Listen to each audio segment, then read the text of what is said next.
I think one of the greatest disservices done by nutrition companies to the hunting dog world was the naming of higher protein, higher fat foods as performance diets. Performance is such a general term and would be applied to the 100-meter dash as well as the marathon. Both incredible athletic performances, but both requiring very different training regimens, fueling strategies, and body types. I think a better term would have been something like an endurance formula. They are best suited for dogs asked to perform extended tasks over multiple days over a long time frame.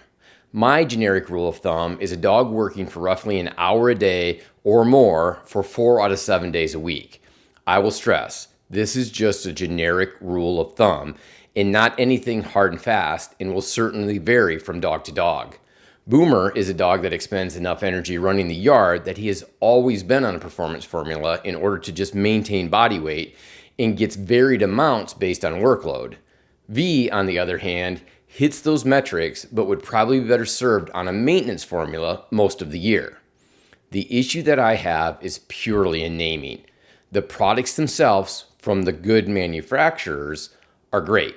And I think after the large breed puppy formula is one of the best innovations from the nutrition world for hardworking athletic dogs that we have. Just as with most things that have the ability to cause great good, they can also cause great harm, and that is the case with these formulas.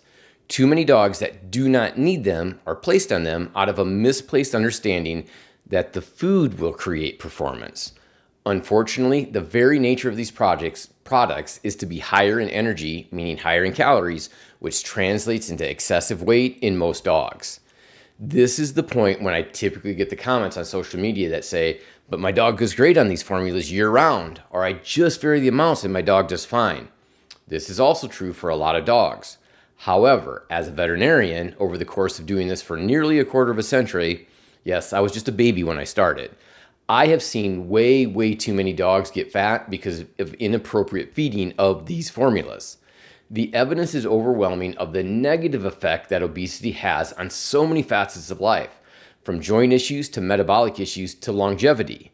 The pushback that I get in the late summer, early fall when I bring up these obesity issues to owners in the clinic is that he's heavy now, but he'll be in good shape by the end of the season. Unfortunately, going into the start of the season heavy is the exact time when that extra weight could do the most harm.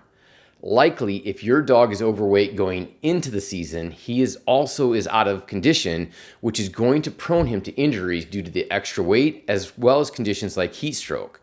There is no time in a dog's life that carrying extra weight is a good thing. I think the point that gets missed in this discussion is that in this day and age of excellent quality dog foods, those companies that have the good performance formulas also have some superb maintenance formulas that are beyond adequate for the vast majority of hunting dogs. They contain the same high quality proteins and fats, just at more appropriate levels.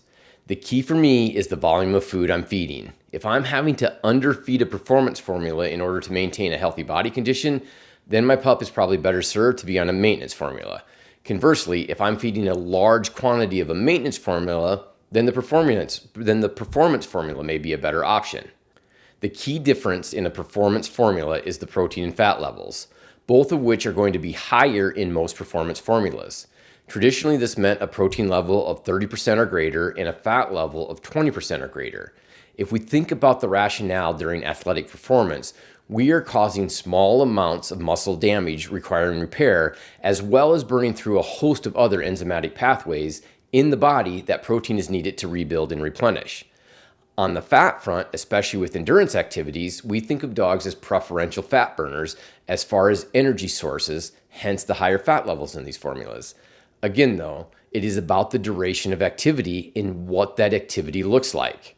Recently, at least one of the major pet food manufacturers has started addressing this discrepancy with the addition of an exercise and sprint formula under their performance umbrella. These formulas have lower levels of protein and fat, as well as specialized blends of carbohydrates in order to better address the needs of performance dogs that don't need the higher levels of fat and protein, but rather a quick burst of energy for their performance activities. In my mind, it's foolish to think that a pointer running big open Western country is going to need the same fuel as a duck dog retrieving a one-man limit. Both of these dogs can have epic performances, The stage and actors are just vastly different. Feeding your dog the right food is so much more important than feeding your dog a popular food because some influencer, trainer, or breeder feeds it. Feed to your dog's activity and workload. It is one of the few things you do today that will affect that dog today, tomorrow, and weeks and months and years down the road.